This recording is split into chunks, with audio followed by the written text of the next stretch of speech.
Karnataka kabaddi premier ಲೀಗ್ನ ಉದ್ಘಾಟನಾ ಆವೃತ್ತಿಯಲ್ಲಿ ಭಾಗವಹಿಸಲಿರುವ ಬೆಂಗಳೂರು ಬೈಸನ್ಸ್ ತಂಡದ ಹೆಸರು ಹಾಗೂ ಲಾಂಛನವನ್ನ ನಾಗರಭವಿಯ ಕಿಂಗ್ಸ್ ಕ್ಲಬ್ನಲ್ಲಿ ಅದ್ಧೂರಿಯಾಗಿ ಅನಾವರಣಗೊಳಿಸಲಾಯಿತು. ರಾಜ್ಯದ ಮೊದಲ ಕಬಡ್ಡಿ ಲೀಗ್ಗೆ ಹೊಸ ಚೈತನ್ಯ ತುಂಬುವ ಉದ್ದೇಶದೊಂದಿಗೆ ಈ ಕಾರ್ಯಕ್ರಮ ಆಯೋಜಿಸಲಾಗಿತ್ತು.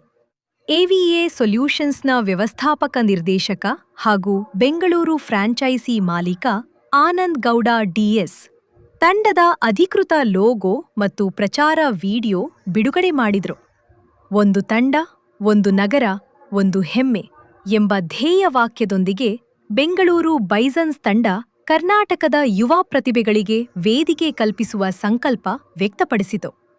ಕಾರ್ಯಕ್ರಮದಲ್ಲಿ ಅರ್ಜುನ ಪ್ರಶಸ್ತಿ ವಿಜೇತ ಹಾಗೂ ಭಾರತೀಯ ಕಬಡ್ಡಿ ತಂಡದ ಕೋಚ್ ಬಿಸಿ ರಮೇಶ್, ಧ್ಯಾನ್ ಚಂದ್ ಪ್ರಶಸ್ತಿ ಪುರಸ್ಕೃತ ಬಿಸಿ ಸುರೇಶ್ ಸೇರಿದಂತೆ ಹಲವು ಗಣ್ಯರು ಉಪಸ್ಥಿತರಿದ್ದರು.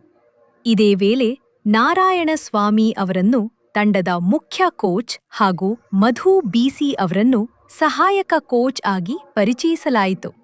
ಕೆಕೆಪಿಎಲ್ನ ಉದ್ಘಾಟನಾ ಆವೃತ್ತಿಗೆ ಮುನ್ನ ನಡೆದ ಈ ಲಾಂಛನ ಅನಾವರಣ ಕಾರ್ಯಕ್ರಮ ಕಬಡ್ಡಿ ಅಭಿಮಾನಿಗಳಲ್ಲಿ ಹೊಸ ನಿರೀಕ್ಷೆ ಮೂಡಿಸಿದೆ. ವಂದನಾರ್ಪಣೆ, ಡಿಜೆ, ಕಾರ್ಯಕ್ರಮ ಹಾಗೂ ತಂಡದ ಸದಸ್ಯರು ಮತ್ತು ಅತಿಥಿಗಳ ಗುಂಪು ಛಾಯಾಚಿತ್ರದೊಂದಿಗೆ ಸಮಾರಂಭಕ್ಕೆ ತೆರೆಬಿದ್ದಿತು. ಬೆಂಗಳೂರು ಬೈಸನ್ಸ್ ತಂಡದ ಈ ಅಧಿಕೃತ ಅನಾವರಣದೊಂದಿಗೆ ಕರ್ನಾಟಕ ಕಬಡ್ಡಿ ಪ್ರೀಮಿಯರ್ ಲೀಗ್ಗೆ ಹೊಸ ಉತ್ಸಾಹ ಸಿಕ್ಕಿದ್ದು, ರಾಜ್ಯದ ಕಬಡ್ಡಿ ಕ್ರೀಡೆಗೆ ಮತ್ತಷ್ಟು ಉತ್ತೇಜನ ದೊರೆಯುವ ನಿರೀಕ್ಷೆ ವ್ಯಕ್ತವಾಗಿದೆ. The King of Bangalore Bisons.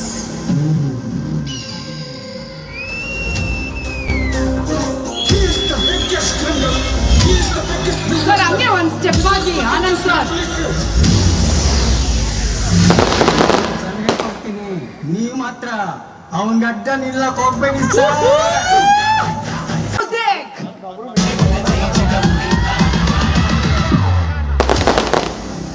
The King of Bangalore Bisons.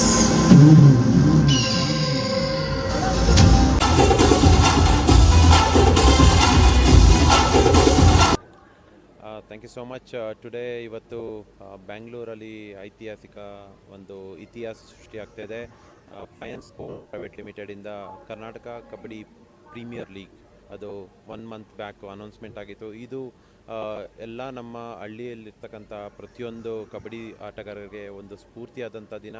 Because ಇವತ್ತವರೆಗೂ ನಾವು PKL ಒಂದನ್ನು ನೋಡ್ಕೊಂಡ್ಬಂದಿದ್ವಿ, ಅದು ಎಂಟೈರ್ ಇಂಡಿಯಾದಲ್ಲಿ ನಡೀತಿತ್ತು. ಇವತ್ತು KKPL ಎಂಟೈರ್ ಕರ್ನಾಟಕ ರಾಜ್ಯದಲ್ಲಿ ನಡೀತಾ ಇದೆ.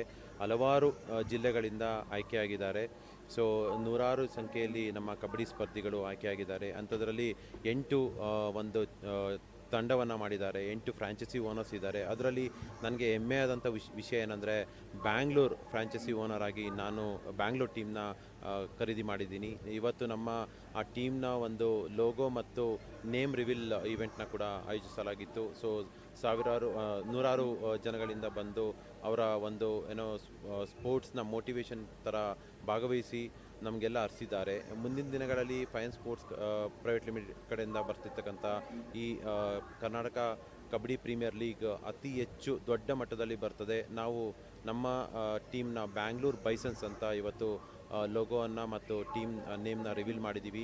ನಮ್ಮ ಸಂಸ್ಥೆ AVS ಸೊಲ್ಯೂಷನ್ಸ್ ಕಡೆಯಿಂದ, ಬ್ಯಾಂಗ್ಳೂರ್ ಕಡೆಯಿಂದ ನಾನು ಮ್ಯಾನೇಜಿಂಗ್ ಡೈರೆಕ್ಟರ್ ಆಗಿ ಮತ್ತು ನನ್ನ ಪತ್ನಿ ಐಶ್ವರ್ಯ ಆನಂದ್ ಅವರು ಅಡಿಷನಲ್ ಮ್ಯಾನೇಜಿಂಗ್ ಡೈರೆಕ್ಟರ್ ಆಗಿ ಕಾರ್ಯನಿರ್ವಹಿಸಿದ್ದು. ಇವತ್ತು ನಾವು ಬ್ಯಾಂಗ್ಳೂರ್ ಟೀಮ್ನ ಪರ್ಚೇಸ್ ಮಾಡಿದ್ದೀವಿ. ಈ ಟೀಮಲ್ಲಿ ನಮ್ಮ ನೆಚ್ಚಿನ ಆಟಗಾರರು ಹಾಗೂ ಕಬಡ್ಡಿ ಅಸೋಸಿಯೇಷನ್ನ ಒಳಗಡೆ ತುಂಬ ಸಹಾಯವನ್ನು ಮಾಡಿ ಸೇವೆಯನ್ನು ಮಾಡಿರ್ತಕ್ಕಂಥ ನಾರಾಯಣ ಸ್ವಾಮಿಯವರು ನಮ್ಮ ಟೀಮಿಗೆ ತಂಡಕ್ಕೆ ಕೋಚ್ ಆಗಿ ಬಂದಿದ್ದಾರೆ. ಹಾಗೂ ನಮ್ಮ ಮಧು ಅವರು ಮಿಲಿಟ್ರಿಯಲ್ಲಿ ತುಂಬ ಸೇವೆಯನ್ನು ಸಲ್ಲಿಸಿ ಕಬಡ್ಡಿ ಆಟಗಾರರಾಗಿ 60 ನ್ಯಾಷನಲ್ಸ್ ಆಡಿ ಅವರು ನಮಗೆ ಅಡಿಷನಲ್ ಕೋಚ್ ಆಗಿ ಸೇರ್ಪಡೆ ಆಗಿದ್ದಾರೆ. ಹಾಗೂ ನಮ್ಮ ಮೆಂಟರ್ ಆಗಿ ಚಂದು ಅವರು ಕೂಡ ತುಂಬ ಕಬಡ್ಡಿ ಆಟ ಆಡಿದ್ದಾರೆ. ಸೊ ಅವರು ಕೂಡ ಮೆಂಟರ್ ಆಗಿ ಈ ತಂಡಕ್ಕೆ ಸೇರಿದ್ದಾರೆ. ನಾವು ನಮ್ಮ ತಂಡವನ್ನು ಶ್ರೇಷ್ಠ ಮಟ್ಟವಾಗಿ ನಾವು ಗುಣಮಟ್ಟವಾಗಿ ನಾವು ಬೆಳೆಸಿ ಅದನ್ನು ಆಕ್ಷನಲ್ಲಿ ಒಳ್ಳೆ ಟೀಮ್ ಪ್ಲೇಯರ್ನ ತಗೊಂಡು ನಾವು ಬ್ಯಾಂಗ್ಳೂರು ಬೈಸನ್ನ ವಿಜಯ ಪತಾಕೆಯನ್ನು ಆರಿಸ್ಬೇಕು ಅಂತ ಒಂದು ಆಸೆ ಇಟ್ಕೊಂಡು ಈ KKPL ಅಲ್ಲಿ ನಾವಿದ್ದೀವಿ. ಮುಂದಿನ ದಿನಗಳಲ್ಲಿ ಈ KKPL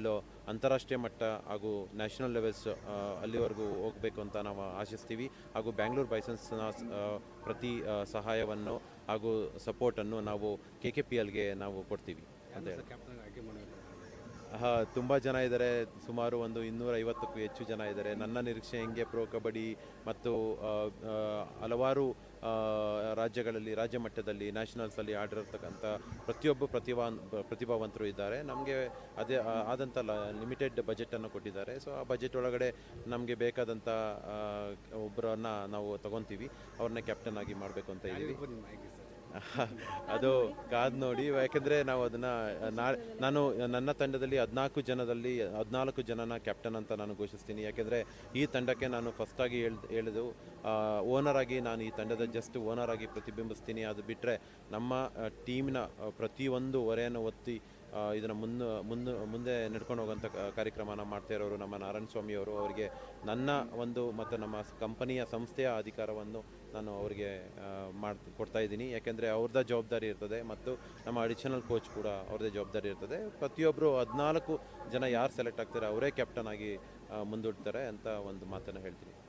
thank you so much. Thanks fine sports ಮತ್ತು ನಮ್ಮ ಕರ್ನಾಟಕ ರಾಜ್ಯ ಅಮೆಚೂರ್ ಕಬಡ್ಡಿ ಸಂಸ್ಥೆ ಸಹಯೋಗದಲ್ಲಿ ಈ ಒಂದು ಕರ್ನಾಟಕ ಕಬಡ್ಡಿ ಪ್ರೀಮಿಯರ್ ಲೀಗ್ ಸುಮಾರು 12 ವರ್ಷಗಳ ಕನಸು. ಪ್ರೋ ಕಬಡ್ಡಿ ಆರಂಭ ಆದ ನಂತರ ಕರ್ನಾಟಕದಲ್ಲಿ ಈ ಥರದೊಂದು ಲೀಗ್ ಆಗಬೇಕು ಅನ್ನೋಂಥ ಕನಸು ಭಾಳಷ್ಟು ಜನ ಕಂಡಿದ್ರು, ಭಾಳಷ್ಟು ಜನ ಪ್ರಯತ್ನ ಕೂಡ ಮಾಡಿದರು.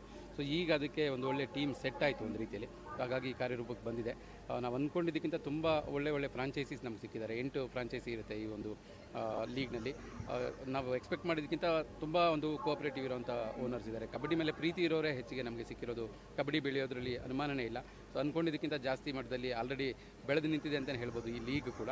ಸೊ ಇಷ್ಟು ದೊಡ್ಡ ಎಕ್ಸ್ಪೆಕ್ಟೇಷನ್ ಏನು ಜನರು ಇಟ್ಕೊಂಡಿದ್ರು ಅದು ಇವತ್ತು ರೀಚ್ ಆಗಿದೆ. ಎಲ್ಲ ಟೀಮ್ಸು ಕೂಡ ಇವತ್ತಿಗೆ ಲಾಂಚ್ ಆಗಿದೆ. ಸೊ ಅದು ಕೂಡ ಒಂದು ಒಳ್ಳೆಯ ವಿಷಯ. ಹಾಗೆಯೇ ನಾಳೆ ಮುಖ್ಯವಾಗಿ ಅಂದರೆ ಭಾನುವಾರ ಜುಲೈ 19 ಆಕ್ಷನ್ ಇದೆ. ಸೊ ನೀವು ಪ್ರಶ್ನೆ ಕೇಳ್ತಿದ್ರಿ ಅವ್ರಿಗೆ ಕ್ಯಾಪ್ಟನ್ ಯಾರಾಗ್ಬೋದು ಅಂತ. ಸೊ ಅದು ಖಂಡಿತ ಸಾಧ್ಯ ಇಲ್ಲ ಇವಾಗ ಹೇಳೋಕ್ಕೆ. ಎಕ್ಸ್ಪೆಕ್ಟೇಷನ್ ನಾವು ಇಟ್ಕೋಬೋದು ಅಷ್ಟೇ. ನಾಳೆ ಆಕ್ಷನಲ್ಲಿ ಯಾವ ಪ್ಲೇಯರ್ನ ಇಟ್ಕೊಂಡಿರ್ತೀವಿ ಅವ್ರು ನಮ್ಗೆ ಸಿಗದೆ ಹೋಗ್ಬೋದು, ಅಥವಾ ನಾವು ಅಂದ್ಕೊಳ್ಳದೇ ಇರೋ ಪ್ಲೇಯರ್ ನಮ್ಮ ಟೀಮ್ಗೆ ಬರ್ಬೋದು. ಆ ಥರದ ಚಾನ್ಸಸ್ ತುಂಬ ಇರುತ್ತೆ. ಸೊ ಟೀಮ್ ಸೆಟ್ ಆದಮೇಲೆ ಅದು ಡಿಸೈಡ್ ಮಾಡಬೇಕಾಗುತ್ತೆ. ಬಟ್ ಆ ಸ್ಪೋರ್ಟಿವ್ನೆಸ್ ನನಗೆ ಇಲ್ಲಿ ಕಾಣಿಸಿದ್ದು ನೋಡಿ. 12 ಜನ ನಮ್ಮ ಕ್ಯಾಪ್ಟನ್ಸ್ ಅಂತ ಹೇಳಿದ್ರು. ಅದೊಂದು ತುಂಬ ಖುಷಿ ಆಯಿತು ಸರ್. ಬಟ್ ಹಂಗೆ ರೂಲ್ ಒಪ್ಪೋದಿಲ್ಲ, ಒಬ್ಬರನ್ನ ಮಾಡಲೇಬೇಕಾಗುತ್ತೆ. ಸೊ ಸಾರಿ ಸೊ ಒಂದು ವೀಕ್ ಒಳಗಡೆ ಮೋಸ್ಟ್ಲಿ ಹೇಳ್ತೀವಿ ಅಂತ ಅನಿಸುತ್ತೆ. ಅದ್ರ ಬಗ್ಗೆ ಡಿಸ್ಕಷನ್ಸ್ ಆಗ್ತಾ ಇದೆ. ಸೊ ಓನರ್ಸ್ ಜೊತೆಲೂ ಕೂಡ ಡಿಸ್ಕಸ್ ಮಾಡಬೇಕಾಗುತ್ತೆ. ಎಲ್ರಿಗೂ ಫ್ರೀ ಇರುವಂಥ ಒಂದು ಟೈಮನ್ನು ತೊಗೊಳ್ಬೇಕಾಗುತ್ತೆ. ಸ್ಪಾನ್ಸರ್ಸ್ ಇದ್ದಾರೆ, ಸ್ಪಾನ್ಸರ್ಸ್ ಬಗ್ಗೆ ಅವ್ರ ಹತ್ರ ಡಿಸ್ಕಸ್ ಮಾಡಬೇಕಾಗುತ್ತೆ. ಸೊ ಅದಕ್ಕಾಗಿನೇ ಅದನ್ನು ಪೆಂಡಿಂಗ್ ಇಟ್ಟಿದ್ದೀವಿ. ಸೊ ಇದು ಆಕ್ಷನ್ ಆಗಿದ್ದ ಕೂಡಲೇ ಆದಷ್ಟು ಬೇಗ ಒಂದು ಮ್ಯಾಚ್ ಡೇಟನ್ನು ಕೂಡ ತಿಳಿಸ್ಕೊಡ್ತೀವಿ. ನಿಮ್ಮನ್ನೆಲ್ಲ ಕರೆದೇ ಮಾಡ್ತೀವಿ. ಅದು ಪ್ರೆಸ್ ಮೀಟಲ್ಲೇ ಹೇಳಬೇಕನ್ನೋದೇ ನಮ್ಮ ಆಸೆ. ಹೌದು sir, Koramangala indoor stadium NGV ಇದೆಯಲ್ಲ, ನ್ಯಾಷನಲ್ ಗೇಮ್ಸ್ ವಿಲೇಜ್. ಸರ್ ಈಗ ಸದ್ಯಕ್ಕೆ ಬಂದು ನಮ್ಮದು ಪ್ಲ್ಯಾನ್ ಇರೋದು ರೀಚ್ ಮಾಡಿಸ್ಬೇಕಂತ ಇದೆ. ಎಲ್ಲರೂ ಪ್ರತಿಯೊಬ್ಬರಿಗೂ ರೀಚ್ ಆಗಬೇಕಂದ್ರೆ ಸದ್ಯಕ್ಕೆ ನಮಗಿರೋ ವೇದಿಕೆ ಯೂಟ್ಯೂಬ್. ಸೊ ಅದರಲ್ಲಿ ಹೋಗೋಣ ಅನ್ನೋಂಥ ಒಂದು ಕ್ಯಾಲ್ಕುಲೇಷನಲ್ಲಿ ಇದ್ದೀವಿ. ಸೊ ಯಾವುದಾದ್ರೂ ಒಂದು ಆಪರ್ಚುನಿಟಿ ಬಂದರೆ ಖಂಡಿತ ಸ್ಯಾಟಲೈಟ್ ಹೋಗಬೇಕಂತ ಇದೆ. ಅದು ಬಿಟ್ಟು ಸ್ಪೋರ್ಟ್ಸ್ ಚಾನೆಲ್ಸ್ ಅಂತಲೇ ದೊಡ್ಡದು ಅಂತ ನೋಡಿದಾಗ ಸ್ವಲ್ಪ ನಮ್ಮ ಕಬಡ್ಡಿ ಅಂತ ಗೇಮ್ಗೆ ಸ್ವಲ್ಪ ಜಾಸ್ತಿ ಆಗ್ಬೋದು ಅಂತ ಅನಿಸುತ್ತೆ. ಬಟ್ ಅದನ್ನು ಮೀರಿ ಸ್ಪಾನ್ಸರ್ಸ್ ಬರ್ತಿದ್ದಾರೆ. ಖಂಡಿತ ಆ ದಿನಗಳು ದೂರ ಇಲ್ಲ ಅಂತ ಅಂದ್ಕೊಳ್ತೀವಿ. ಜೊತೆಗೆ ಸ್ಲಾಟ್ ಸಿಗಲಿಲ್ಲ ನಮ್ಗೆ ಹೇಳ್ಬೇಕಂದ್ರೆ. ಒಂದು ಚಾನಲಲ್ಲಿ ಅವಕಾಶ ಇತ್ತು, ಸ್ಲಾಟ್ ತುಂಬ ದೂರ ಇದೆ. ಹಾಗಾಗಿ ಮುಂದಕ್ಕೆ ಹೋಗಬೇಕಾಗುತ್ತೆ ಅಂತ ಹೇಳಿ ಪ್ರೋ ಕಬಡ್ಡಿ ಬರೋಕ್ಕೂ ಮುಂಚೆನೇ ನಾವು ಮಾಡಲೇಬೇಕಾಗುತ್ತೆ. ಇದನ್ನು ಆ ಕ್ಯಾಂಪ್ ಶುರು ಆಗೋಕ್ಕೆ ಮುಂಚೆನೇ ಇದನ್ನು ಸ್ಟಾರ್ಟ್ ಮಾಡಬೇಕಾಗುತ್ತೆ. ಅದಕ್ಕೋಸ್ಕರ ಡೇಟನ್ನು ಇನ್ನು ಸ್ವಲ್ಪ ಮುಂಚೆನೇ ಮಾಡ್ತಿದ್ದೀವಿ ಸರ್. ಬಾಗಲಕೋಟೆ, ಬೆಳಗಾವಿ ಮತ್ತು ವಿಜಯಪುರ ಇದೆ. ಜೊತೆಗೆ ಮೈಸೂರು, ಮಂಗಳೂರು ಮತ್ತು ಬೆಂಗಳೂರು, ಹಾಸನ ಮತ್ತು ಉತ್ತರ ಕನ್ನಡ. ಸೊ ಇಷ್ಟು ಜಿಲ್ಲೆ ಇದೆ. ಹೆಸರುಗಳು ಕೂಡ ತುಂಬ ಡಿಫ್ರೆಂಟಾಗಿ ಯೋಚನೆ ಮಾಡಿದ್ದಾರೆ. ಸೊ ಬೈಸನ್ಸ್ ಅನ್ನೋ ಹೆಸರು ಮೋಸ್ಟ್ಲಿ ಯಾರು ಎಕ್ಸ್ಪೆಕ್ಟ್ ಮಾಡಿರಲಿಲ್ಲ. ಸೊ ಅದು ಕೂಡ ತುಂಬ ಒಂದು ಸ್ಪೆಷಲಾಗಿ ಸಾಕಷ್ಟು ಡಿಸ್ಕಸ್ ಮಾಡಿದ್ವಿ. ಆ್ಯಕ್ಚುಲಿ ಏನೇನೋ ವೆರೈಟೀಸ್ ಎಲ್ಲ ಯೋಚನೆ ಮಾಡಿದ್ವಿ. ಬಟ್ ಫೈನಲಿ ಆನಂತರ ಒಂದು ಒಳ್ಳೆ ಟೈಟಲ್ ತೊಗೊಂಡ್ಬಂದರು. ಆ BB ಕರೆಕ್ಟ್ ಮ್ಯಾಚ್ ಆಗುತ್ತೆ. ಬೆಂಗಳೂರು ಬೈಸನ್ಸ್ ಅನ್ನೋದು ಪ್ರೊನೌನ್ಸಿಯೇಷನ್ ಕೂಡ ಹಾಗೆ ಬರುತ್ತೆ ಪ್ರಾಸದ ರೀತಿಯಲ್ಲಿ. ಸೊ ತುಂಬ ಕ್ಯಾಚ್ ಆಗಿದೆ ಹೆಸರು. ಅದ್ರ ಜೊತೆಗೆ ಓನರ್ ಈ ಥರದವ್ರು ಸಿಕ್ಕಿರೋದು ನಮಗೆ ಭಾಳ ಹೆಮ್ಮೆ. ಇದು ಎಲ್ಲ ಓನರ್ಸ್ ಇದ್ದಾರೆ. ಅದ್ರ ಜೊತೆಲಿ ಆನಂದ್ ಸರ್ ಇನ್ನು ಸ್ವಲ್ಪ ಸ್ಪೆಷಲಾಗಿ ಕಾಣ್ತಾರೆ ನಮಗೆ. ಸೊ ಅದು ತುಂಬ ಖುಷಿ ಆಯಿತು. ಸೊ ನಿಮ್ಮ ಸಪೋರ್ಟ್ ಕೂಡ ಬೇಕು. ಹಾಗೆಯೇ ನಾಳೆದು ಆಕ್ಷನ್ ಬಂದು TV5 ಹಾಗೆಯೇ ನ್ಯೂಸ್ ಫಸ್ಟ್ ಚಾನೆಲ್ದು ಯೂಟ್ಯೂಬ್ ಚಾನೆಲ್ಸಲ್ಲಿ ಲೈವ್ ಬರುತ್ತೆ. ಆಕ್ಷನ್ ಏನು ನಡೀತಾ ಇದೆ ಅದು. ಸೊ ದಯವಿಟ್ಟು ಎಲ್ಲರೂ ನೋಡಿ. ಅವಕಾಶ ಕಬಡ್ಡಿ ಆಟಗಾರರು ಬೆಳೆಯೋದಕ್ಕೆ ಪ್ರತಿ ಒಂದು ಜಿಲ್ಲೆಯಿಂದನೂ ಕೂಡ ಪ್ಲೇಯರ್ಸ್ ಆಡ್ತಾರೆ. ಸೊ ಇಡೀ ಕರ್ನಾಟಕದಲ್ಲಿ ಪ್ಲೇಯರ್ಸ್ಗೆ ಒಂದು ಅವಕಾಶ ಸಿಗಲಿ ಅಂತ 10 ಲಕ್ಷದಲ್ಲಿ 14 ಜನ ತಗೊಳ್ಬೇಕಿದೆ. ಕೋಚಸ್ಗೆ ಒಂದು ದೊಡ್ಡ ಚಾಲೆಂಜ್. ಸೊ ಯಾವ ಥರ ಚಾಲೆಂಜಿನ ಅಕ್ಸೆಪ್ಟ್ ಮಾಡಿದ್ದಾರೆ, ಯಾರದರಲ್ಲಿ ಸಕ್ಸಸ್ ಆಗ್ತಾರೆ ಅಂತ ನಾಳೆ ಮೇ ಬಿ ಸಂಜೆ ಹೊತ್ತಿಗೆ ನಮಗೆ ಗೊತ್ತಾಗುತ್ತೆ. ಒಳ್ಳೆಯದಾಗಲಿ ಸರ್. Thank you.